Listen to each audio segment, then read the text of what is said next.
यवतमाल के बाबुलगांव में बेमला बांध के 20 गेट एक साथ खोले जाने से करीब 3000 एकड़ खेती प्रभावित होने का आरोप है।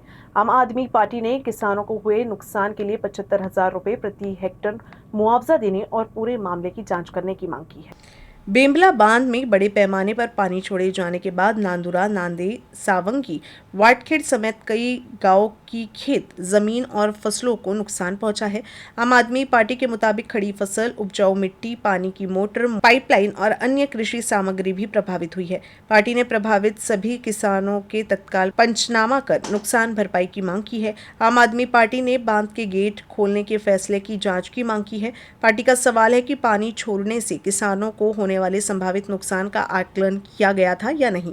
अधिकारियों की लापरवाही सामने आने पर कार्रवाई की मांग की गई है। साथ ही किसानों को अगले 6 महीने तक कर्ज, बिजली बिल और अन्य सरकारी देयकों में राहत देने की मांग भी की है।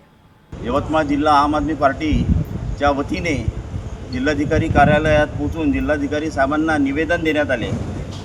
तर निवेदनाचा विषय हा होता की बेमडा धरणाचे दरवाजे 20 दरवाजे अचानक सोडल्यामुळे जवळपास तिथे आजूबाजूचे सर्व गावात म्हणजे 3000 हेक्टर जमीनमध्ये सर्व नुकसान भरपाई झालेली आहे आणि तिथे जनावरं वगैरे त्या पाण्याखाली सर्व आहे। त्यांचे जे पीक होते पीक उद्ध्वस्त झालेले आहे, परंतु कोणताही अधिकारी अथवा पटवारी त्या ठिकाणी पोहोचलेला नाही, त्यांना कोणतं मदत कार्य पोहोचलेलं नाही।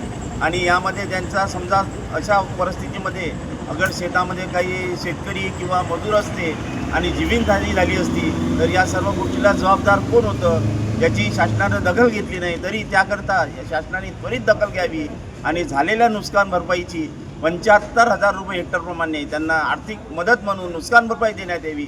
याकरता आम्ही आज या ठिकाणी कलेक्टर साहेबांना निवेदन दिलेले आहे आणि त्याकरता त्यांनी त्वरित याच्यावर कारवाई करून त्यांना मदत करावी ही आमची आम आदमी पार्टीची यवतमाळ जिल्ह्यातर्फे मागणी आहे।